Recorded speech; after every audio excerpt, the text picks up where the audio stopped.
Glaciers full of worries, your mind creates can be melted fast by the moves you make.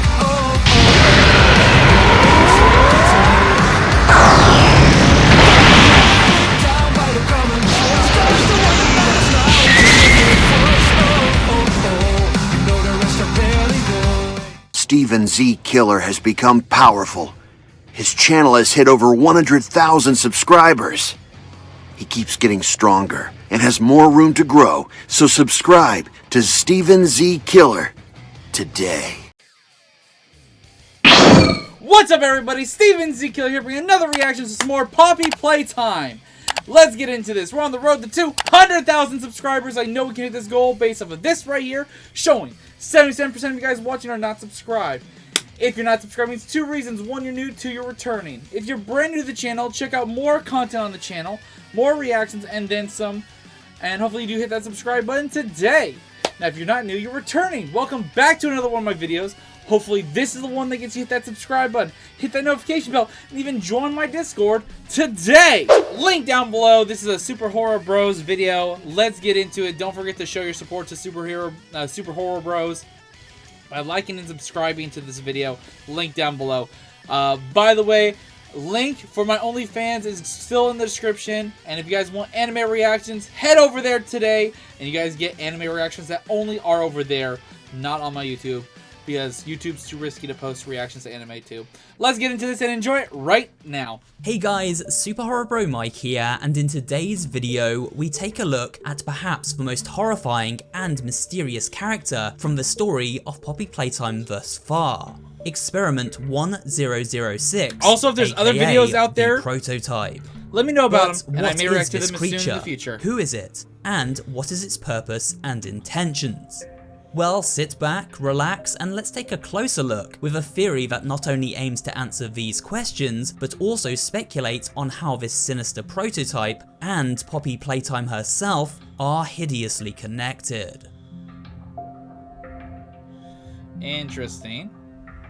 First, let's quickly summarize what we know about Experiment 1006. We can make the connection between the naming of this entity and its appearance in the game when referring to two audio logs left by a head scientist who worked at Playtime Co. Log code 08502. In relation, Experiment 1006. The prototype. Notice how, while the scientist speaks about the prototype, I still need the to image upload of that the video of me mechanical reacting to claw all the is tape displayed stuff I on missed. screen. This claw is an exact match for the one shown here, during the grisly aftermath of Molly Longleg's demise, reaching out from beneath an open shutter to claim her torso. At first glance, this clawed hand, referred to in the game as simply the claw, seems purely mechanical. Take a closer look, however, and we can see what looks suspiciously like human bones incorporated into its arm. I noticed that off the bat. So, much like the other living toys, it appears the prototype is of human origin. However, due to its naming, prototype... Also, these wires kind of look like veins, semi, because look how they have different... Like, when it comes to wires, they don't change colors as the wire moves. This seems it looks like organism style of veins. It suggests this experiment predated the others, or at least most of them. Other facts we learn about this early experiment from the scientist research logs is that it was eager to commit homicidal acts of violence. It could not be suppressed like many of the other experiments. And it was highly intelligent and resourceful, almost escaping several times before eventually managing to do so and run rampant through the Playtime labs, killing on sight and closing the book on Playtime Co.'s storied history as the world's leading toy manufacturer. We must forge onwards in the name of science, whether those who are beneath us understand it or not. End of... Events were then covered that up wasn't Huggy, until that the could have been return that of a experiment, worker yeah. invited back to investigate a decade later. Now let's rewind a little.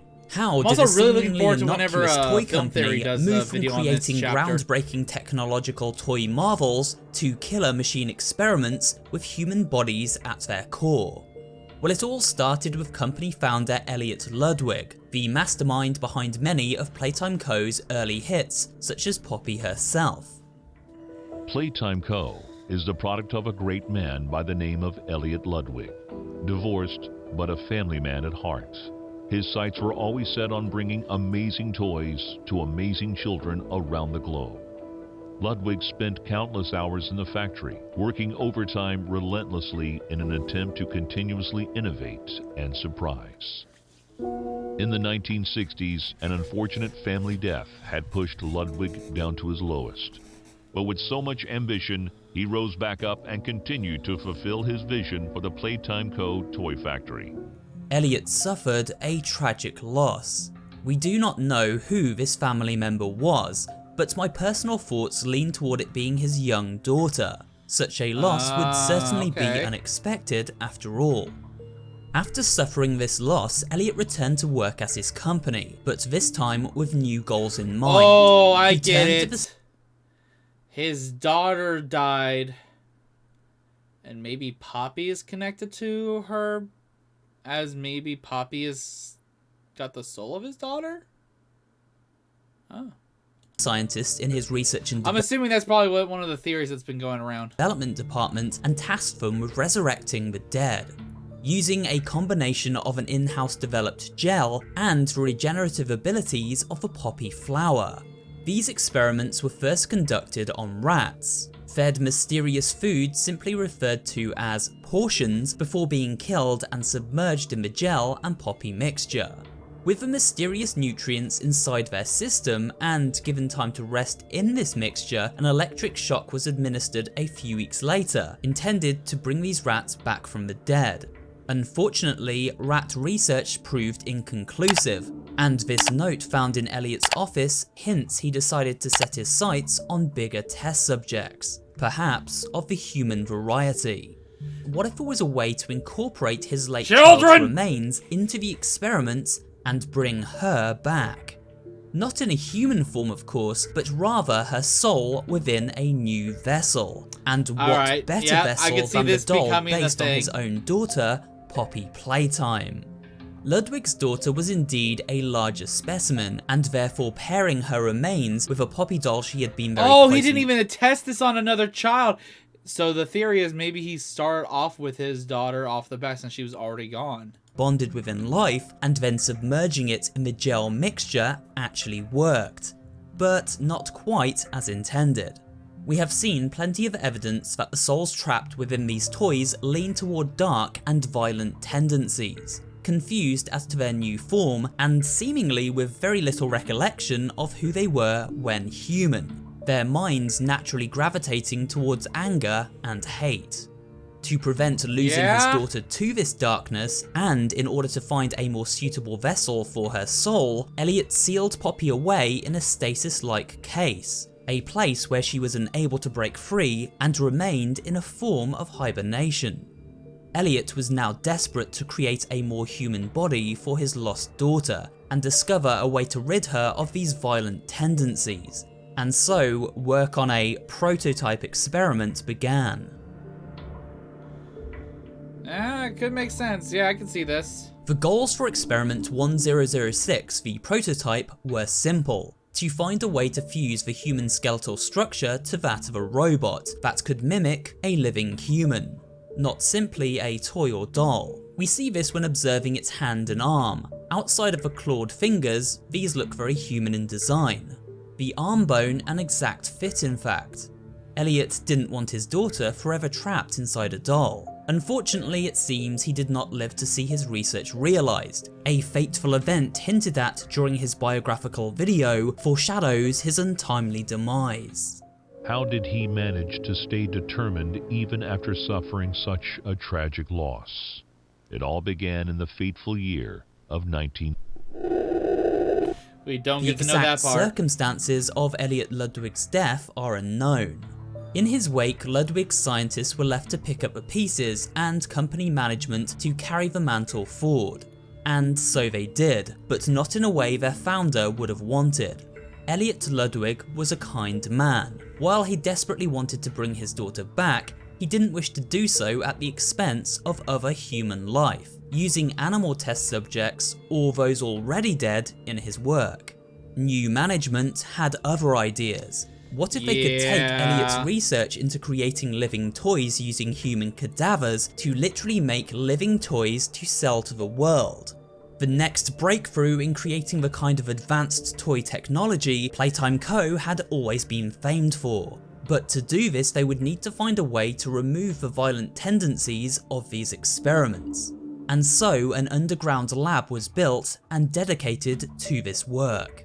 Before his death, Elliot volunteered himself to become part of furthering the research to restore his daughter to human form. In doing so, he signed his body over to become part of Experiment 1006. The skeletal structure we see inside this entity is none other than Elliot Ludwig himself. But this perversion of his work at the hands of the new corrupt management I did not ruthless think about scientists- that. That is an interesting one. Experiment 106 being Elliot Ludwig himself. And I guess in a sense, if he's the creator and everything, and her statement right before she dies is he's going to make me a part of him. That would make sense because he's taking parts to finish what, I don't know. Maybe he's like the only one with true memory of his past life before he became what he was. Who threw human life to the wayside in their pursuit of science accelerated the darkness within Ludwig's rebirthed form, turning him into a killing machine. One that wished to rebuild himself using the bodies of suitable victims. After all, it seems this prototype was only partially built. The scientists knew at this point they needed to find a way to extinguish the natural darkness prevalent in their experiments, and so the Orphan Adoption Initiative was born, a clandestine way of obtaining a near limitless supply of human test subjects. This went on for the children for a while. For example, the rat in Elliot's note is labelled Experiment 814, while the prototype was Experiment 1006 and Huggy Wuggy was Experiment 1170. So these experiments continued for many years and evolved greatly during this time. With each experiment, valuable lessons were learned and the scientists developed ways to curb hostility and danger levels. I wonder what number Kissy Missy's The going to be. prototype seems to possess an unprecedented level of intelligence, beyond that of all other test subjects, as well as an alarming willingness to commit violence. Further suppression treatments will need to be enacted to ensure that no other experiments develop these qualities. Experiment 1170, Huggy Wuggy, remains the optimal outcome due to his sufficient intelligence paired with maximum obedience. End of log. The orphans were used to suppress the darkness within the living toy creations such as Mommy Longlegs, herself born from adult victim Marie Payne. Later, child test subjects were also used to create living toys themselves. They were in fact the perfect candidates. The process of turning orphans into toys seems to have been as follows. First, a child was given a toy to bond with during testing, and as they experienced fear and hardship, their soul would tether itself to this object. The more a child bonded with their given toy, the more easily they could be resurrected inside it after death. As these children were more pure and God damn, that's really fucked up. Innocent than their adult counterparts, they made for the perfect subjects. Once becoming toys, their darkness was far easier to control and extinguish. For a detailed explanation of this process, check out my Poppy Playtime Chapter 2 Story Explained video. I'll leave a link at the end of this one. Of course, these scientists playing God came to a sticky end. Eventually, Ludwig's prototype found a way to escape confinement. After all, he was a master of technological innovation. Engineering an escape came naturally to him, even in death. From here, the prototype rebuilt itself using other toy and machine parts, and with the aid of his fellow experiments, which he seemingly managed to coordinate and influence, went on a killing spree around the Playco factory. Final log. In relation, Experiment 1006, the prototype. coordination and cooperation is evidently within his skill set, as well as the skill set of all other experiments of his type. Though still missing, today's events are no doubt in relation to him. With the children now gone, the adult test subjects such as Huggy Wuggy and Mommy Longlegs no longer had a proverbial band-aid placed over their desire to kill, and murdered the remaining staff members and defenseless toys trapped inside the facility. Explaining the carnage we see on display during our journey. Which is kind of fucked up because if you think about it, the little toys are all children souls in the toys. It's still kind of fucked up. Their darkness took hold. Meanwhile, the prototype continues to feed and grow larger and more deadly by the day. I also noticed now that she's dead, the green in her eyes is completely gone. I didn't notice that before. Further evidence of the prototype directly influencing other toys comes when we analyze the game over screens received upon death. Quotations flash up on screen and are cryptic in nature. One in particular is very interesting. It states, "The prototype has saved us. Isn't he wonderful?" It seems we receive these messages before being resurrected ourselves, and they may well originate from the hive mind of collective victims now assimilated into the body of Experiment 1006 itself. Okay. Souls now subservient and under the prototype's control. At the beginning of Chapter 2, Poppy acts in a friendly, childlike way. I wanted to thank you for freeing me. I was stuck in there for so long. Thank you.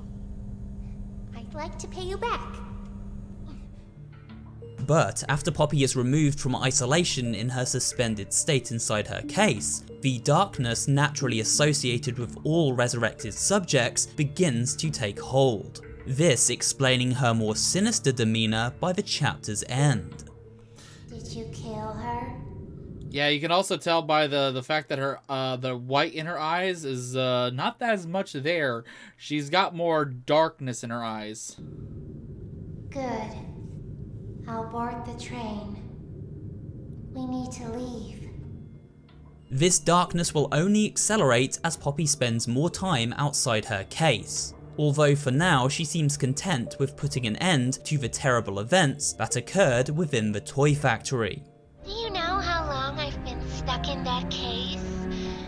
Well, too long. I had so much time to think and reflect. Time to figure out exactly what I would do when free. We'll set things right. Terrible things have happened. But I know that whatever I need you to do, you're capable. We will. What if... You'll notice how the sound that occurs when Poppy is disconnected from us at the end of Chapter 2 sounds very similar to the one heard during the end of Elliot Ludwig's biographical tape. Take a listen. Wait. What if... Oh. So does this sound belong to the prototype?